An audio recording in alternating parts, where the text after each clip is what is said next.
Good morning and welcome to today's webinar, Active Shooter Armed Assailant Response Training for the DHS Run, Hide, Flight Protocol. My name is Michelle Wilcox and I will be your moderator today, and I will also be monitoring questions you may have during the session. Before we open up the session, let's review a couple of key items. All the webinar materials that we discuss can be found on the URL currently showing on your screen. I will be sharing this URL in a follow-up email, so don't feel like you need to write it down right now. If you have trouble with your internet connection during the webinar, we recommend leaving the presentation and logging back in. We do not control the audio, your devices do. So if you have audio difficulties, try adjusting the volume settings on your device. If the telephone line goes dead during the call, hang up and call back again at the same number. If all lines go dead, heaven forbid, watch the on-screen chat box for an alternative calling number. Feel free to ask questions and provide feedback. This will be a 1-hour presentation. Questions and comments are very much encouraged throughout. The presenter will be answering questions at the end. And lastly, we have a number of upcoming webinars cover a variety of topics, including those listed at the Heffernan webinar website. In addition, we offering a mandatory preventable sexual harassment training on June 17th. With that, let's begin today's webinar. Our presenter today is Dr. Steve Albrecht. Dr. Steve Albrecht is one of the country's best-known experts on workplace violence, facility security, and high-risk employee behavior. In 1994, he wrote Ticking Time Bombs, one of the first business books on workplace violence. His firm specializes in management and employee training, HR consulting, and employee coaching. He and his partners also provide threat assessments, site security surveys, and employee coaching. He holds a doctoral degree in business administration, an MA in security management, a BS in psychology, and a BA in English. He is board certified in HR, security management, employee cultural, and threat assessment. He has written 27 books on business, leadership, security, and criminal justice subjects. Please welcome Dr. Albrecht. Thanks, Michelle. I'm going to turn this over to you. Sure. You can hear me okay? Yes. Great. And I will grab this and put this up, and there we go. We're off and running. Looks okay on your end, Michelle? Sure does. Thanks, everybody, for your time and attention today. Quick hour on the subject of workplace violence prevention. I would say this is Workplace Violence 102. Maybe you already know Workplace Violence 101 just based on the fact that this subject has been around for a long time. I have been doing it for 32 years, 33 years, started in 92. And I have a sense of pessimism about this issue, especially when it comes to school violence prevention, an area I've been working in my entire career. Healthcare violence, domestic violence in the workplace, and workplace violence. Those entities have been part of my life and career for a very long time. And I feel pessimistic because I don't think we're making much progress. A lot of awareness building about school violence prevention, but these things continue to happen at colleges and universities, and more specifically in high schools and sometimes junior highs. One of the biggest issues that we see in these perpetrators is something called the broken bridge of self-esteem, which is no regard for their own life and no regard for the lives of others. That is a dangerous person. If you don't care if you live or die, and literally don't care if other people live or die, that's a dangerous person. The other thing connected to a lot of the research around school violence and school violence perpetrators is their reliance, or over-reliance, I suppose you could say, on psychotropic medications, Adderall, Ritalin, medications related to anti-anxiety and antidepressant, which they go on and off of, or they overdose on, or they go cold turkey and creates all sorts of behavioral issues. So that's a factor in these cases. If you look at perpetrators of workplace violence, oftentimes the mass attacks, things that we see in malls and movie theaters, hospitals, churches, synagogues, things like that, there is, again, this broken bridge of self-esteem. I'm not sure how to fix that.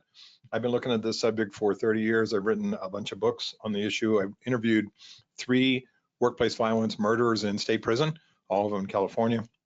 I'll tell you their stories quickly because it sort of makes sense to us as to how we manage and pay attention to these issues, especially when they involve employees as potential perpetrators.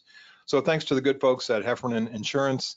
This, I think, marks my 12th year of doing these programs on behalf of them and through the good folks at Aspen Risk Management Group in San Diego as well. You can always get a hold of me at drstevealbrecht.com. And as Michelle stated, you can get these slides after the session. So if you look at the work that I've done in this area, the seminal book that I wrote is Ticking Bombs. I co-wrote that book with Michael Mantell, who was the San Diego police psychologist back in the day.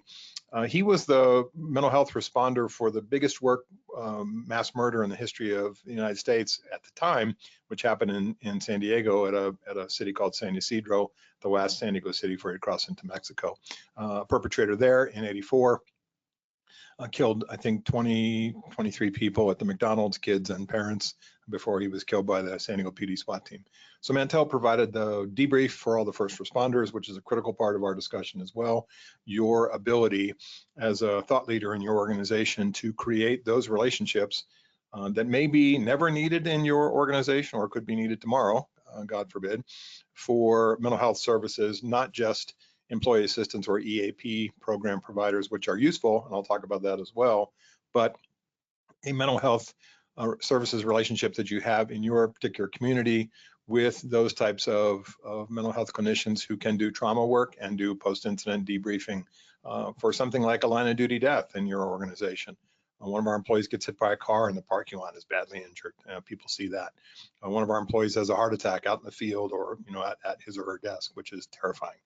And those types of mental health responses get us out of having to go to the internet and look for a clinician after something like that happens. But you already have one that you had at least a conversational relationship with, if not a retainer relationship with, that says, can you come into our organization in a crisis, but how about coming in during holiday time for stress, or talking to people about mental health services or depression or Alzheimer's in your parents, things like that, is kind of a brown bag lunch type of situation, so that if these people do need to respond to your organization in the event of some type of high risk or high threat tragedy, that they already have a relationship, a knowledge relationship with your employees. So if you look at the books I've done in this area, these four, the corporate self-defense book I wrote for the American Management Association on crisis management. I did a textbook for Duke University called Fear and Violence on the Job. My training partner in Northern California is Bob May. He and I did a book called Stay Safe at Work. Bob is an interesting guy, a lawyer, as well as being a fire chief as well, currently a fire chief. And the Ticking Bombs book featured an interview I did with a workplace violence murderer named Robert Mack. Robert Mack killed 2 people at General Dynamics in San Diego, where I used to live. I interviewed him in prison in '93, and the book came out in '94. I have subsequently interviewed 2 other workplace violence murderers in prison. And my conclusion in talking with those guys, and this may seem obvious to all of us on this training call, is that their motivator was revenge. How we treat people as employees in the discipline or termination process, how we treat people and how we supervise them. We give them opportunities. We enforce performance improvement plans and behavioral improvement plans with dignity and patience and empathy, that we are careful of how we supervise people in these days. So we don't create this revenge factor, that they don't look at our organization as somebody or some entity that needs to be punished for how they were treated. We look at this revenge factor as a big driver. So I've seen that in my work.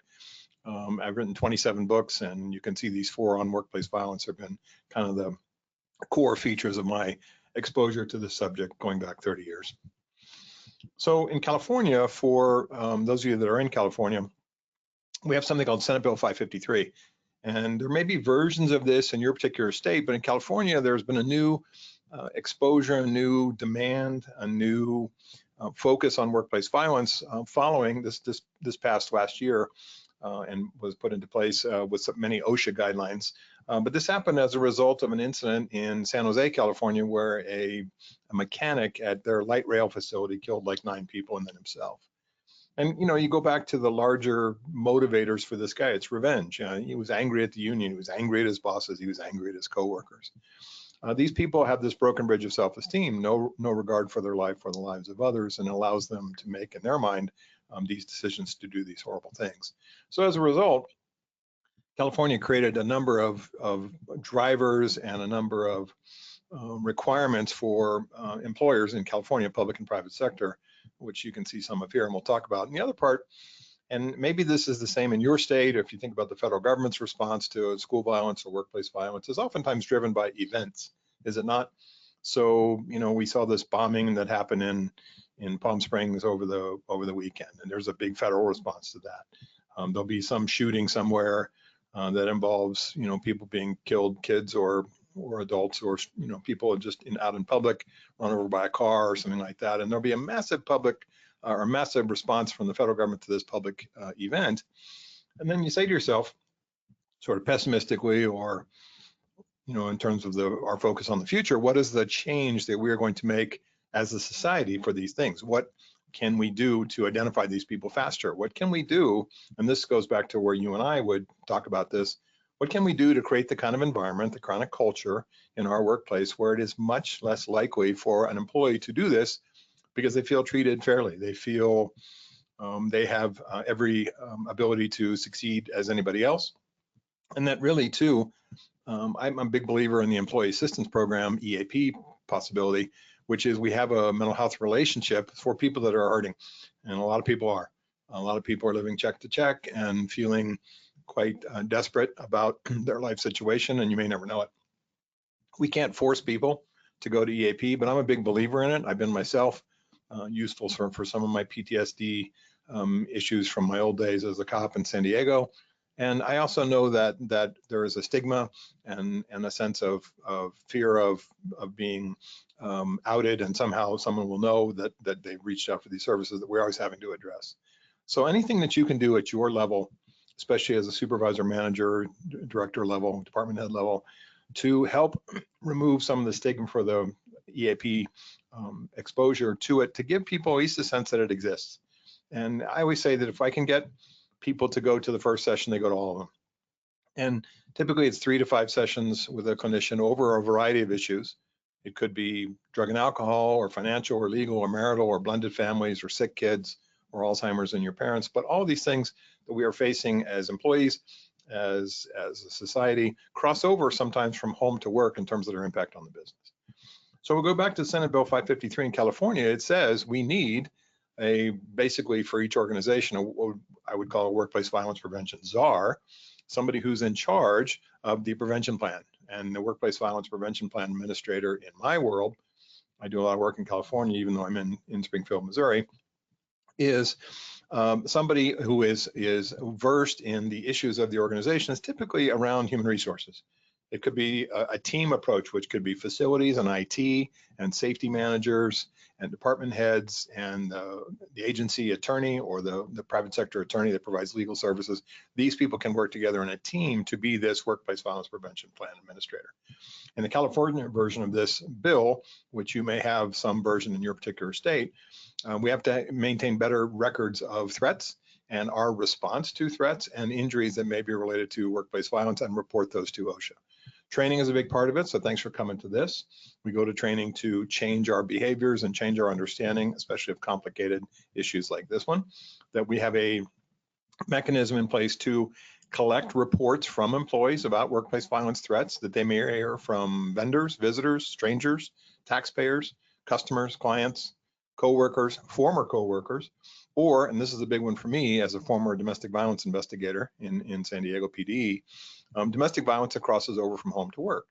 So you say to yourself, when do we discover one of our employees has a restraining order against her boyfriend, Crazy Larry? And the answer is when he shows up, he's in the lobby, he's seeking to threaten or harm this person.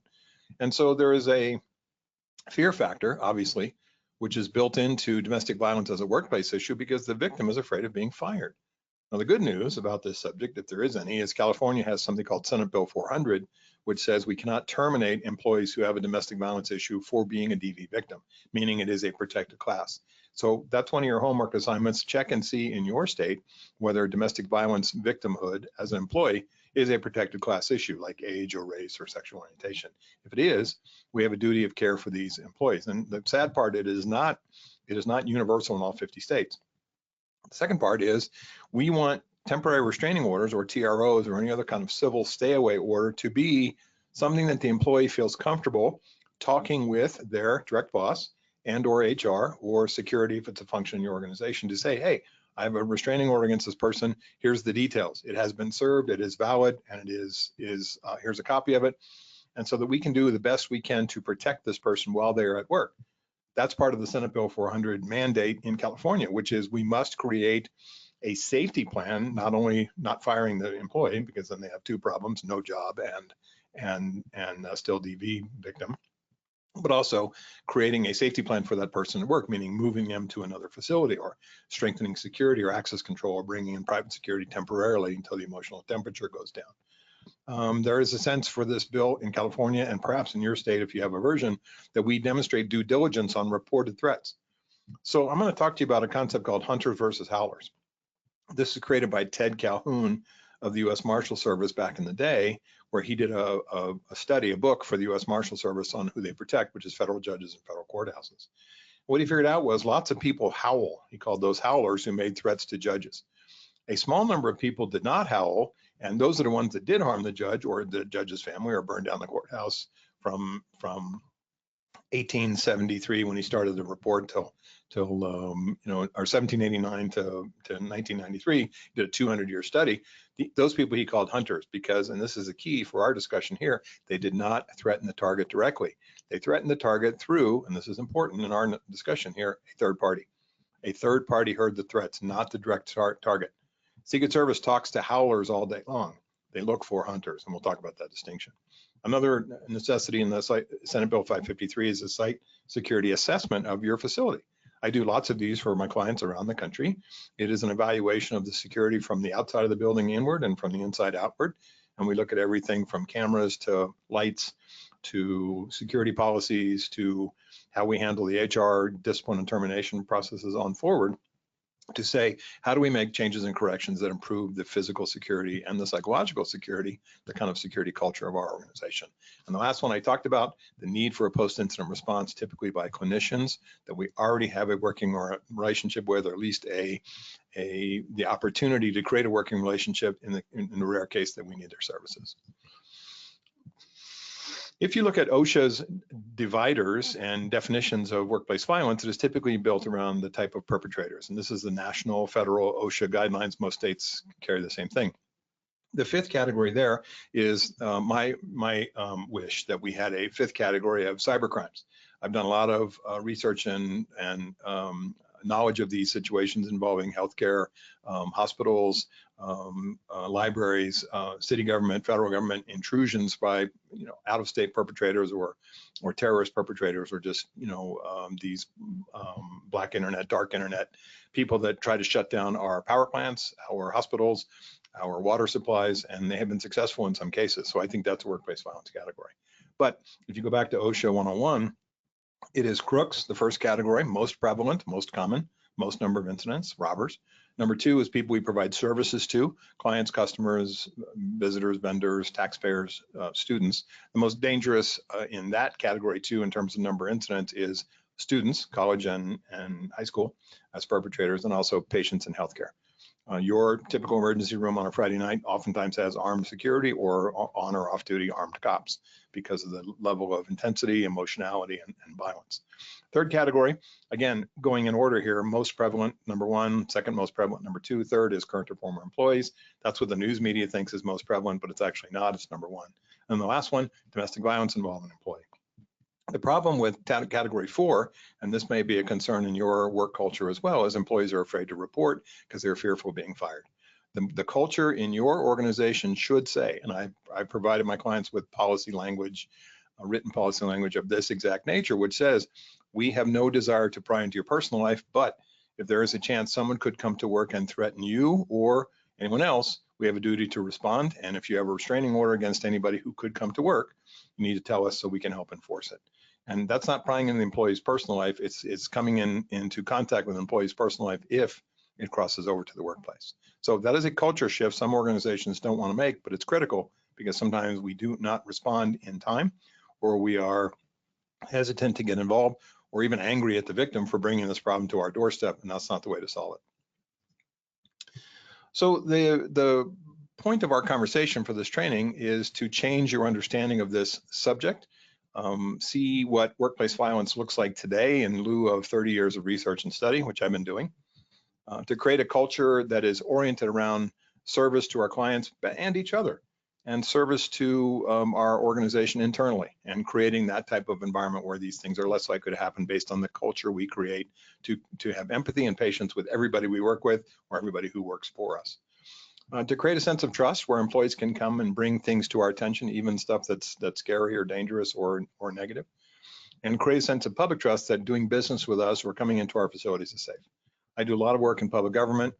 I've had the same municipal insurer client for 25 years, which is the California Joint Powers Insurance Authority.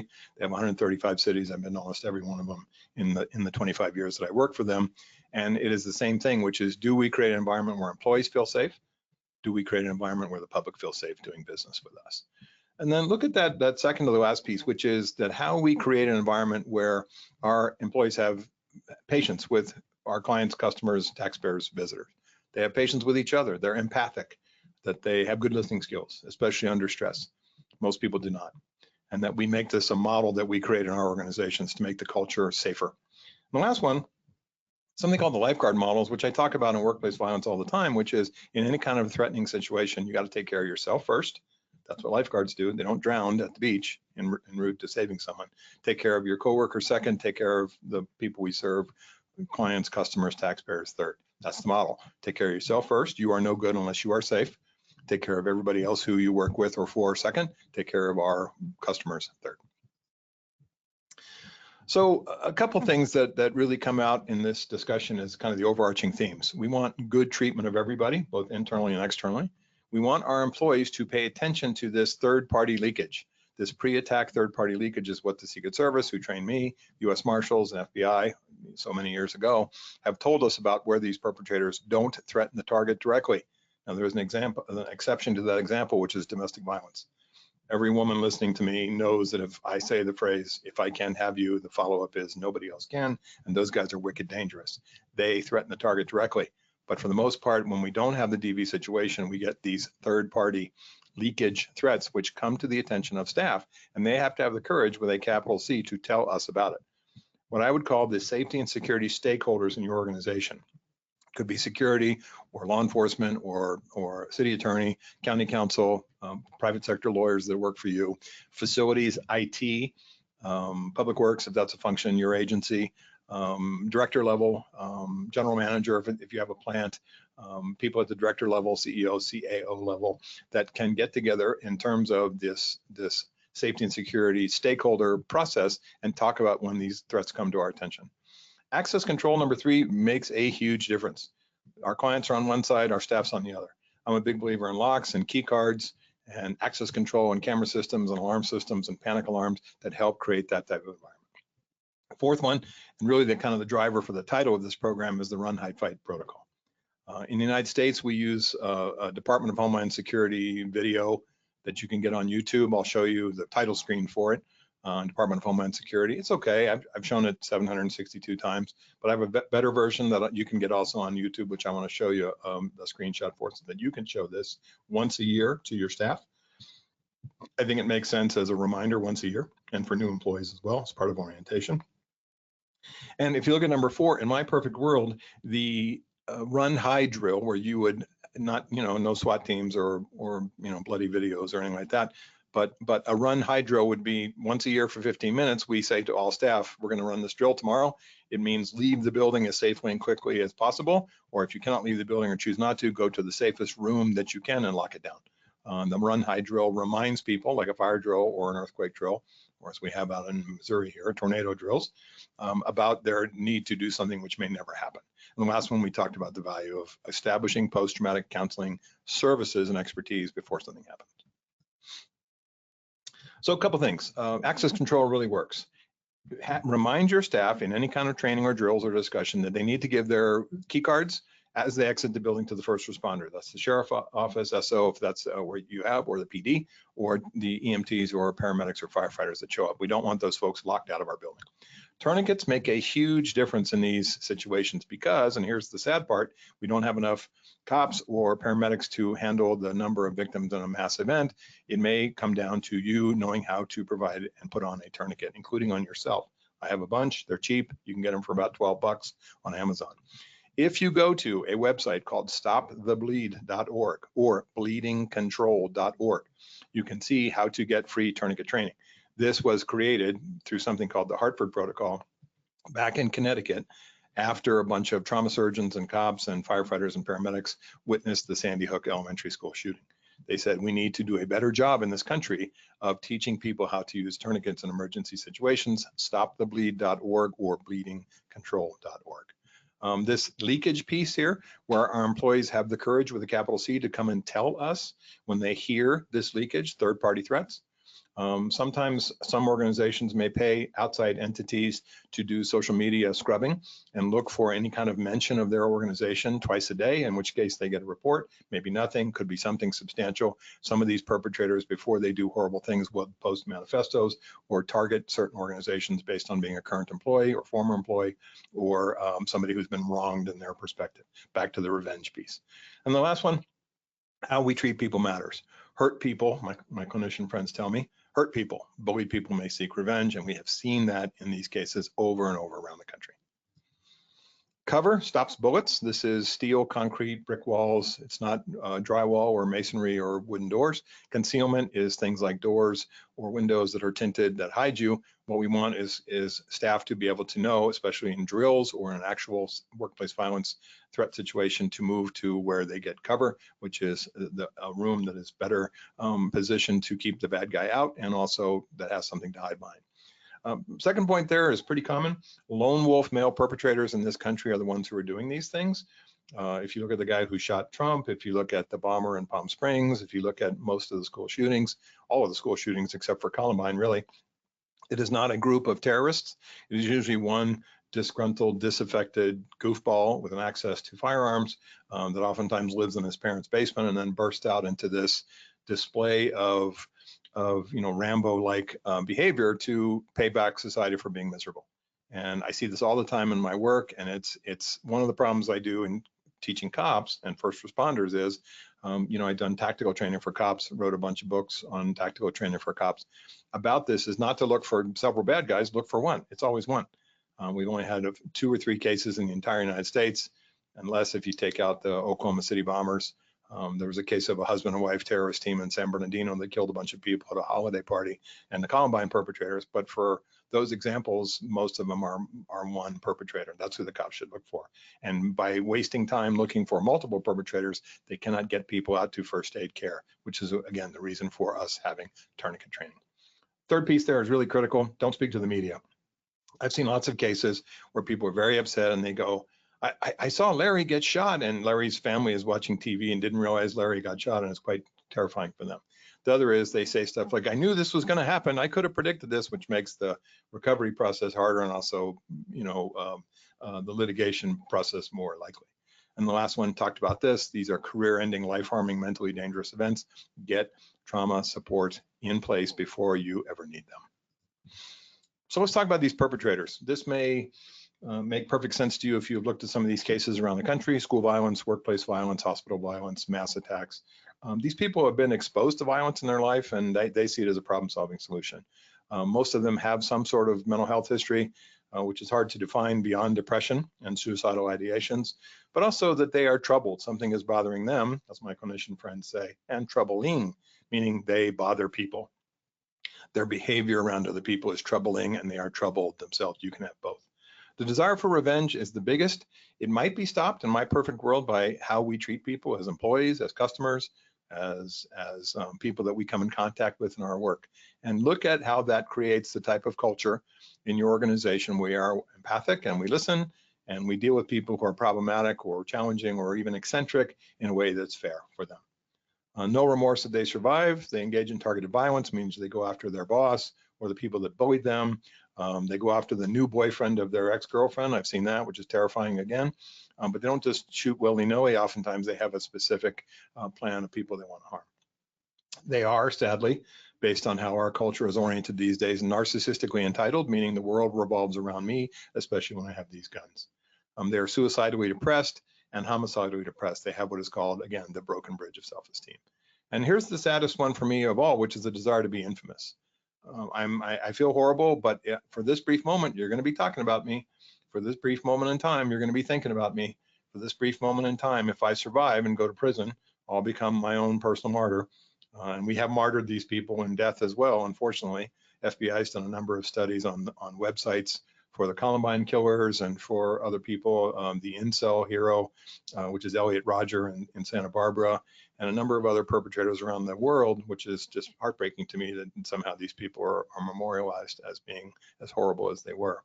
I'm not sure how to fix that in our culture. It exists.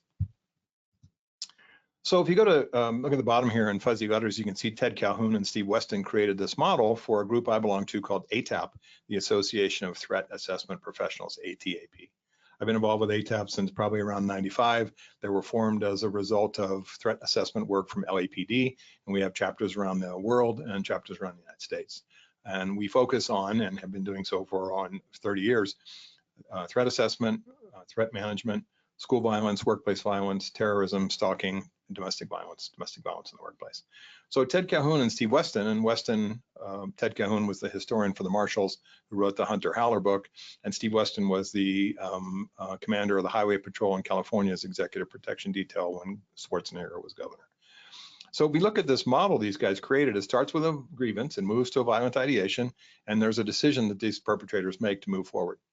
We can knock them off of this path from ideas to actions with good security features, with intervention on when we discover their threats to especially third parties. And if we focus on how we treat everybody we come in contact with empathy and dignity, patience and listening, as maybe a way to knock them off the path.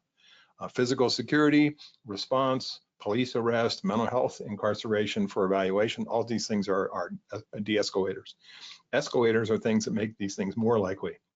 The work culture leads to a desire for revenge. We don't use physical security. We don't have access control. All these things escalate the possibility. But you can see that there's a decision, a cut line these people make. And the violent ideation moves to the next level. Most people, you and I included, have had violent ideations and they last for about 8 seconds. These people, they last for weeks, months, or even years before they act out.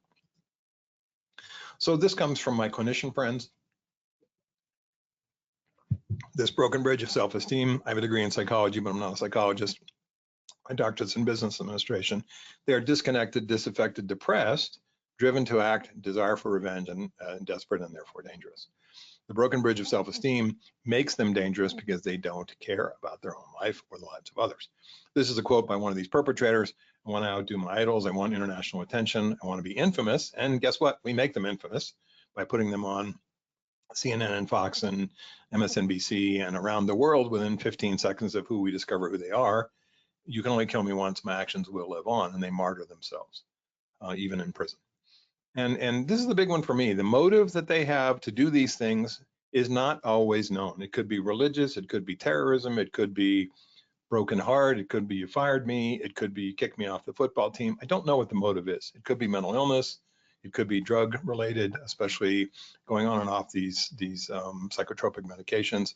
But I can't fix motive. I can interrupt the opportunity. I interrupt the opportunity with vigilance. I interrupt the opportunity with training. I interrupt the opportunity with a run, hide drill.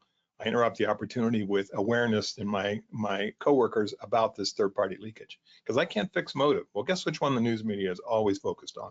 Motive. I can't fix or even identify sometimes motive. They take it to the grave. If you remember the Las Vegas shooter at the Jason Aldean concert, he killed 59 people.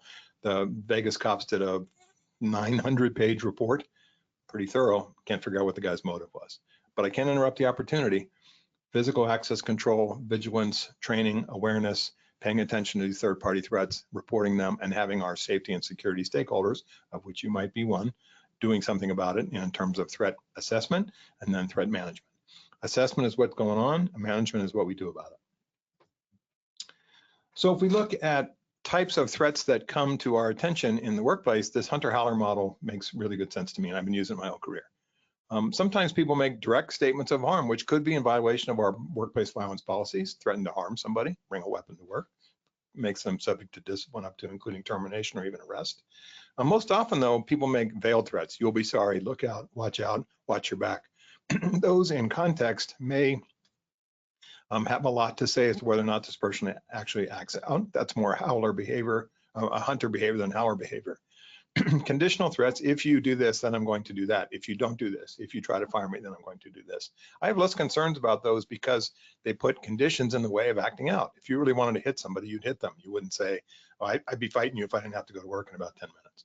And then implausible threats, guess how many of those we get in the workplace? Bomb threats, anthrax threats after 9/11, pandemic threats, things like that. Those are unrealistic. These people do not have the knowledge to build a thermonuclear bomb and put it in their Volkswagen Rabbit. So when we look at this hunter versus howler model, howlers howl. The function of a howler is to make people afraid. The function of a hunter is to hurt people, and they do not typically threaten the target directly. That is the big difference. When we train people, including you and your employees and your colleagues, about being aware about third-party threats, that is when we move into hunter awareness territory as opposed to howlers. The good news is most of the people we deal with, especially if you're in public government, are howlers.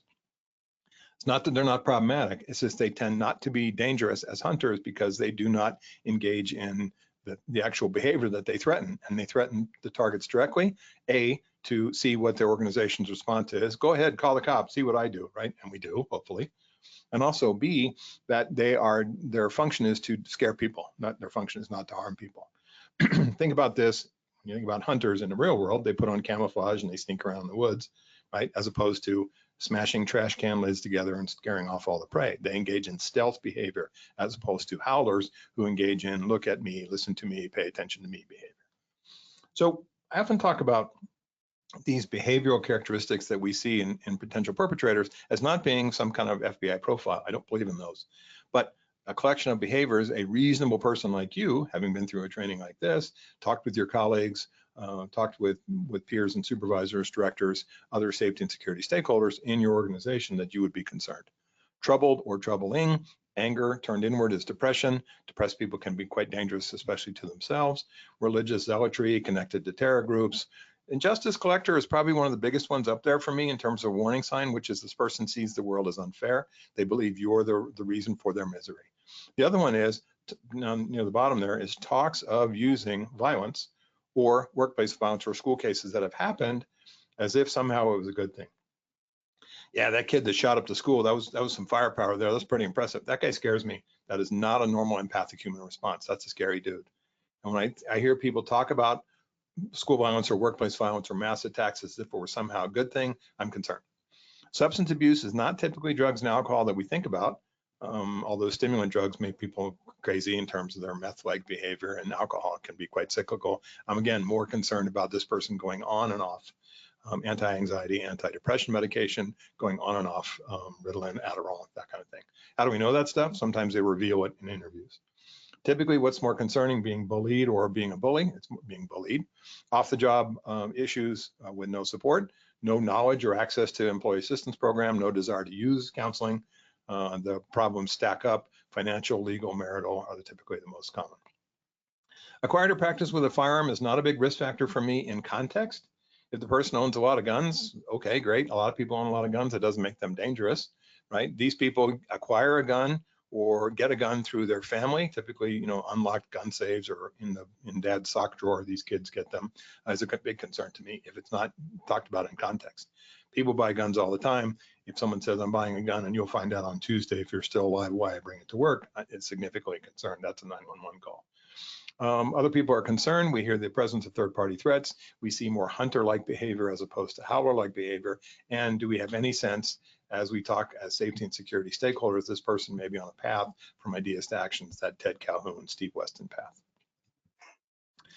So in my perfect world, in your organization, we would gather the safety and security stakeholders together in this loose cadre we would call a threat assessment or threat management team.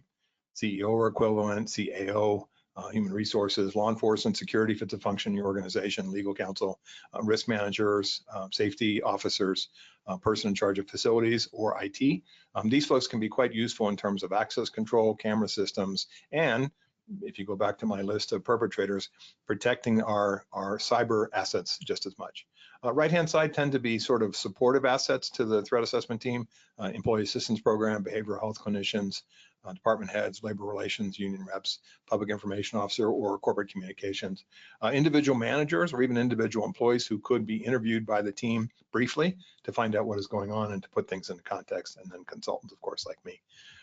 If you look at the asterisk, they're the legal counsel for the safety and security stakeholders. The threat assessment, threat management team keeps all the notes about these conversations if we get together as a group. Why? Because they can put attorney work product privilege onto it and it's not subject to subpoena or Freedom of Information Act requests. So I'm a big believer in security incident reports. I think we are driven by events, but sometimes we don't document those events. Somebody goes to jail as a result of something happening in our lobby. Somebody gets arrested in our parking lot. The cops come, paramedics come. There is a security incident involving a taxpayer, a customer, a visitor, a vendor. There's some conflict between two employees where there's a fight. That stuff needs to be documented. Why? A, OSHA is going to require it, as we saw in the California Senate Bill 553. And the other, it tells us what we need to fix, what we need to address. We need change in security policy. We need an upgrade in our security guards' response to things, training. We need to remind our safety and security stakeholders what physical changes we need to make to the camera system or alarm system. We need to put panic alarms in at our desks. These things are driven oftentimes by the security incident reports, not as sort of a guess, but as a way to say, this has come to our attention, we address it. This has come to our attention, we make changes in policy. We can go to our boards, we can go to our elected officials, we can go to the cops. We can say, this is what we do here to create a sense of safety in this organization. We also want to empower staff to be responsible and accountable for those situations that they need to document. They should be able to fill out their own security incident report and get it to us. Those things should come to us either online or as a physical copy that the team can look at as soon as they are created. So the stuff doesn't go by for weeks and then staff says, well, what's the value of filling out a report and nobody does anything? That we respond in context, we respond carefully, and we respond with a measured approach based on what has happened, but to make sure that we're not just allowing things to happen over and over again. If we need to make changes in our security posture, we can do it based on being driven by the value of information in a security incident report. So let's talk about active shooters. Most people think they're unstoppable because they have long guns and multiple magazines and camo. That makes them dangerous. It doesn't make them unstoppable. Think about this. They are not Navy SEALs. They're not Marine commandos gone bad. They're dipsticks that live in their parents' basement, typically, that have access to guns.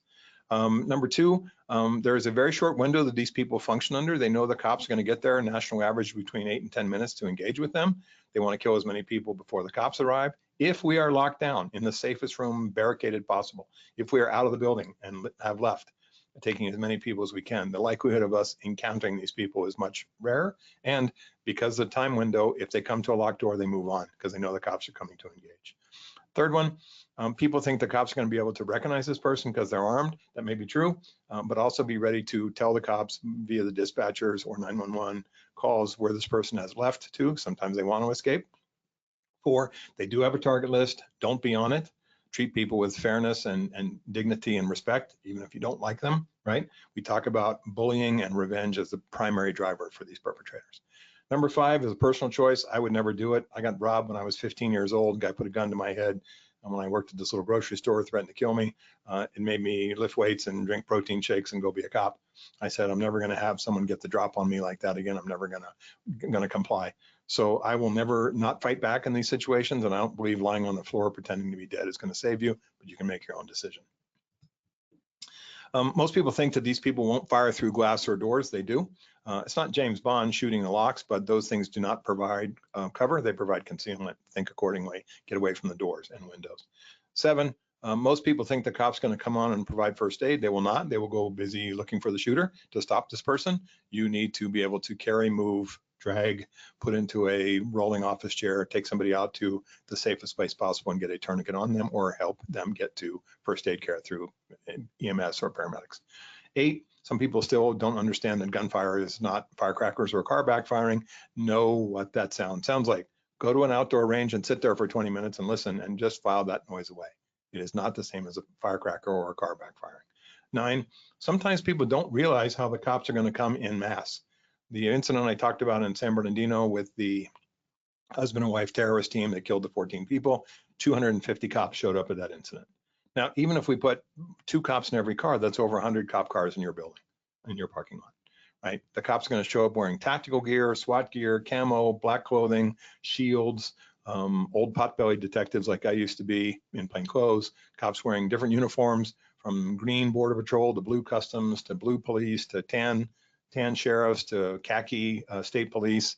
Know that your employees are going to have to recognize that cops are going to come in a myriad of ways and then to be ready for that. 10, we talked about the value of post-traumatic stress debriefings. The lead paramedic for the Columbine shooting response killed himself. I know a number of people who have committed suicide in my own PD in San Diego as a result of their exposure to stress without getting support and help. Last one, remind your employees to give the key cards to the sheriff's office responders and deputies and to the PD and other paramedics who come in. So a couple things. Again, look at the bottom. These people are not Navy SEALs. We can fight back. The police response is going to be lots of different uniforms. Remind staff about that.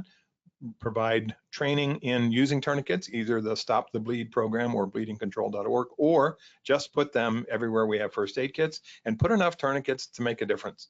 Sometimes I go to a building that has 250 people in it and there'll be one, or there'll be one inside an AED machine. If you have AED machines, put a bunch of tourniquets in there. If you have first aid kits, put a bunch of tourniquets in there. Second to the bottom there, train staff to give as much information to the dispatchers as possible. Direction of travel. Know that under stress, people will not sometimes know the actual address of their building. I have seen, people work in a building or live in a house for years and not know the address under stress. They have to look at a card or a piece of paper or their phone to tell the cops where they are or the EMS. The short time of the window for the cops means that we need to get out of harm's way. That's the run part or hide out part. The cops are going to engage. And these attackers are not there to negotiate with the cops about a helicopter to Cuba and $10 million. They want to kill people. It's not a negotiation. Get free of their line of sight. Leave the building as quickly and safely as possible or hide out. So this is the Run, Hide, Fight video from the Department of Homeland Security, City of Houston, Texas. You can see it online on YouTube. It's about 10 minutes long. The bad guy looks like Vin Diesel from the Fast and Furious movies. I don't like it that much. I've shown it a bunch of times. It's a little disturbing in the beginning. He doesn't kill anybody, but he walks around with a shotgun shooting people. You can skip that if you want to watch the video up to about 90 seconds. Just drag the cursor forward and pick it up. The run part, the hide part, and the fight part are very useful. Here's the one that I like. This is done by the California State University system. If you put Cal State University into YouTube, Run, Hide, Fight, this 8-minute and 20-second video will pop up. It's animated, it's a cartoon. I think it's very effective. I show this now as the program to all my clients, regardless of their age or the type of business they have. Even though it's aimed at college students, it resonates with everybody who watches it. And I think you ought to take a look. And if you agree with me, show this video once per year to your staff. As an all-staff exercise, have a conversation about the rare possibility of these things happening, leave the building, hide out in the safest place possible, fight back. I think the video is quite good. I want to get your opinion on it, watch it, see what you think. So in the Run, Hide, Fight concept here, leave the building as quickly and safely as possible, taking as many people as you can, hide out in the safest barricadable room possible, fight back to protect yourself. We talked about cover stops bullets, concealment hides you. You want cover if you can. And a 15-minute drill says we will train people, like a fire drill or an earthquake drill or anything else, to leave the building or to hide out inside the building at least once a year to plant that seed that they can do this under a real emergency and know what to do. Left-hand side, not so, or right-hand side, not so great on the safe room. Left-hand side, that's kind of the ideal. Sturdy door frame off the main hallway, objects heavy enough to barricade the door, lock the door, good locks, defense items available. They're heavy objects, fire extinguisher, first aid kit, things like that. Right-hand side, not so good. Healthcare, which I do a lot of work in, is very difficult for me to secure hospitals and things because a lot of times they don't have locks on the patient doors. And the other part is staff will not leave patients alone, which is admirable, but we have to create another way to protect staff and their patients as well in a potential workplace violence situation. Last couple of things here we wrap up. I'm a big believer in condition yellow. Condition yellow says when you're around strangers, when you're walking to and from the building, when you're around the public, taxpayers, clients, people you do not know, and you may get that spider sense about their behavior, stay in condition yellow, which says pay attention. Don't look at your phone. Don't have your earbuds in. Don't have headphones on. Don't look at your paperwork. Don't stare at your feet. Pay attention when you're around strangers. Condition white is relax, take your break, eat your sandwich, get a cup of coffee when it is safe to do so. I'm a big fan of access control. Staff on one side, clients, customers, taxpayers on the other, with door locks and key cards. Slow down your breathing under stress. That is the best way to keep your head in the game and make good decisions, not to hyperventilate, but to slow down your breathing, especially the deeper you can exhale. Long inhales, but really deep exhales, drops your pulse rate, drops your blood pressure, keeps your head in the game. When I am around people that make me uncomfortable with their body language and behavior, I typically don't stand toe-to-toe, face-to-face with them. I stand offset. I'm kind of at a 45 so that I don't get into their space or face. I may walk and talk with them. I may try to walk them to the exit so that we're side by side in that neutral behavior, not toe-to-toe, nose-to-nose, he got in my face, she got in my space, kind of conflict that comes when people do that, that we walk and talk. I may turn them over to somebody else.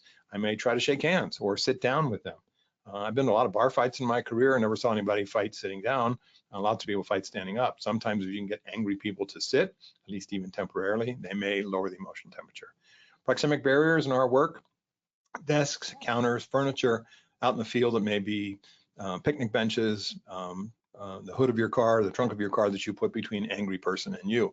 And the last one, Secret Service hands. You can see on the guy on the right to Obama's left there, is using Secret Service hands. He has his hand in kind of a protective gesture. That's the way they stand.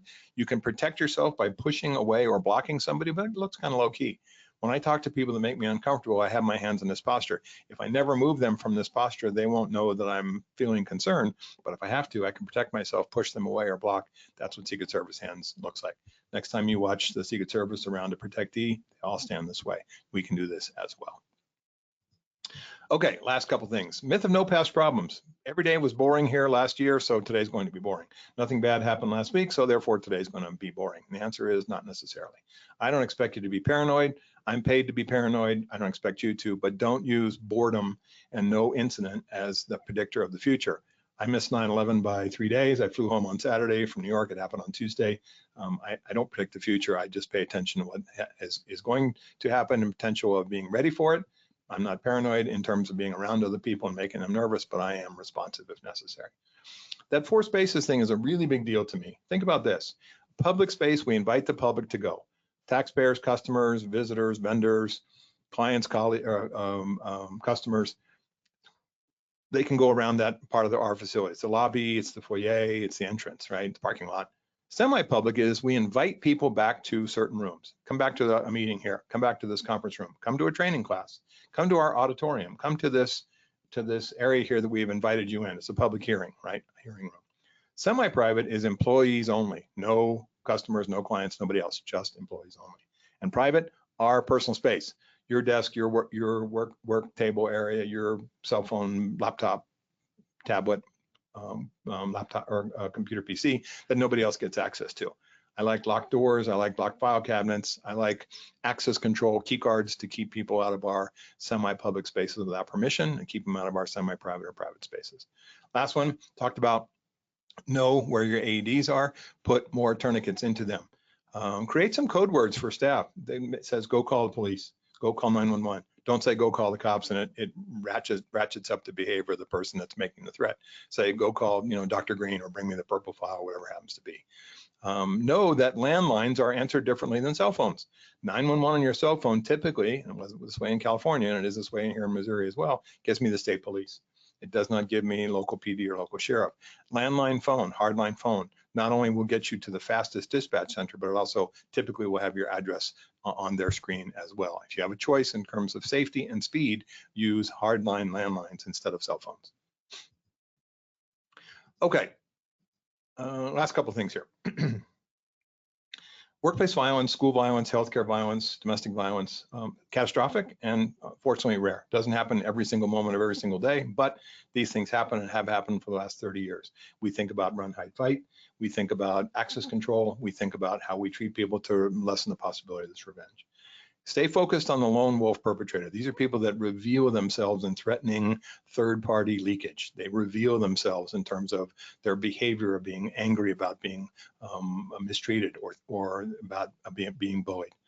No shooters ever breached doors or killed employees by shooting the lock off.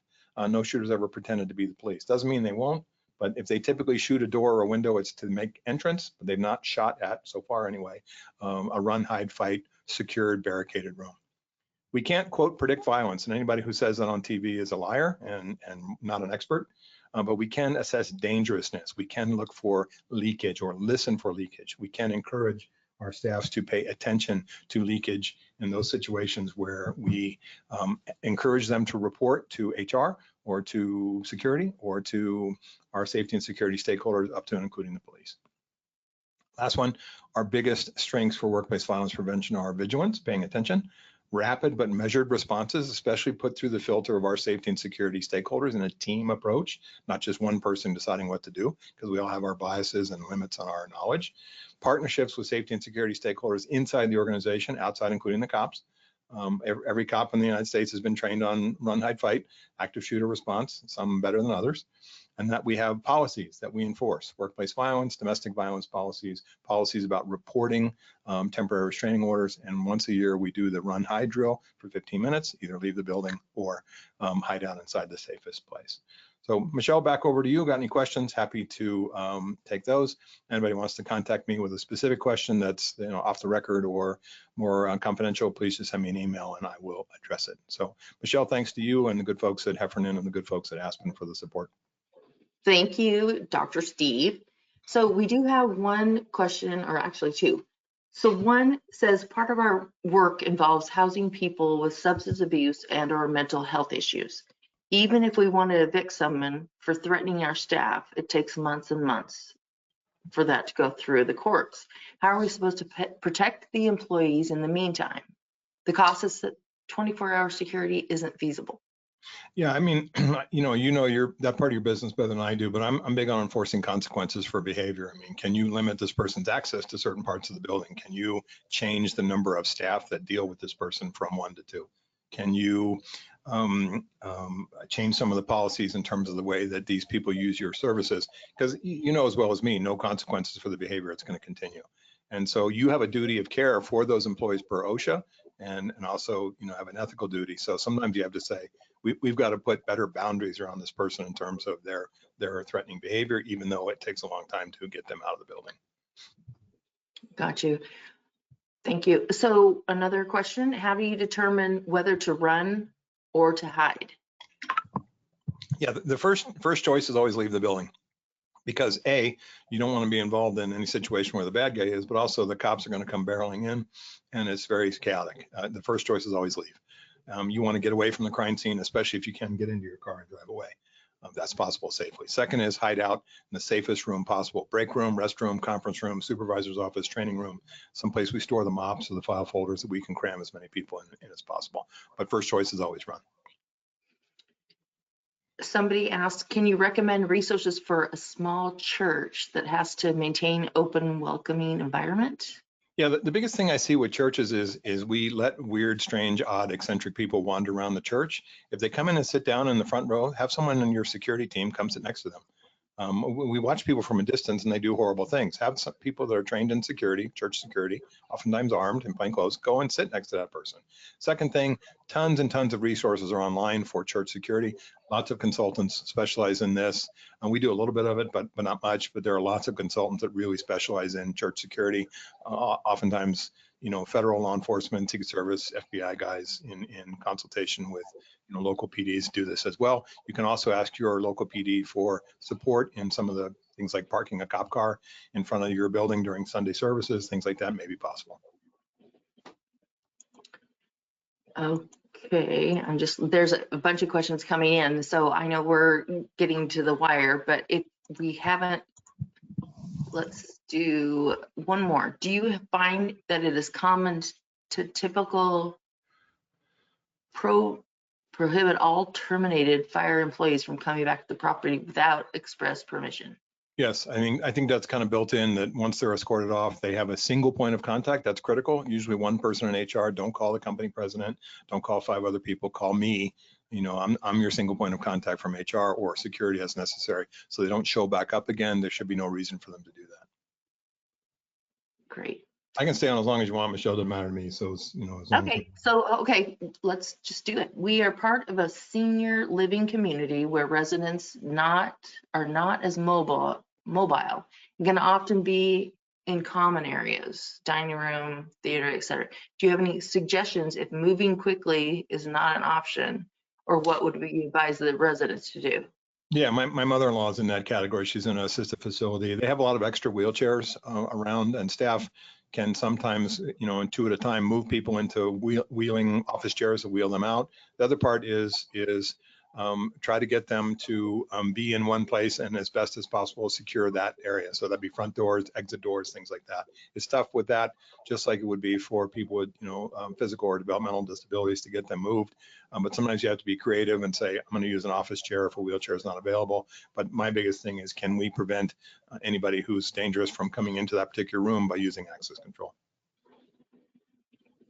So another question came in, how would you recommend notifying staff that there's a threat in the moment across many floors? Biggest, best way is through a PA announcement. There's an unusual incident in the lobby. There's an unusual incident on the second floor. That means the staff don't go there or don't let anybody else go there. So coded language like they use in a hospital, code red, code blue, code silver, right? Code silver means weapon, things like that. So create a PA announcement if you can. If you don't have a PA in the building, you can set up a PA wireless speakers, not that expensive, or you can also do it through software like Eventbrite and things like that, that does it through our intranet system or a paging system where it puts it on people's cell phones and or on their desktops.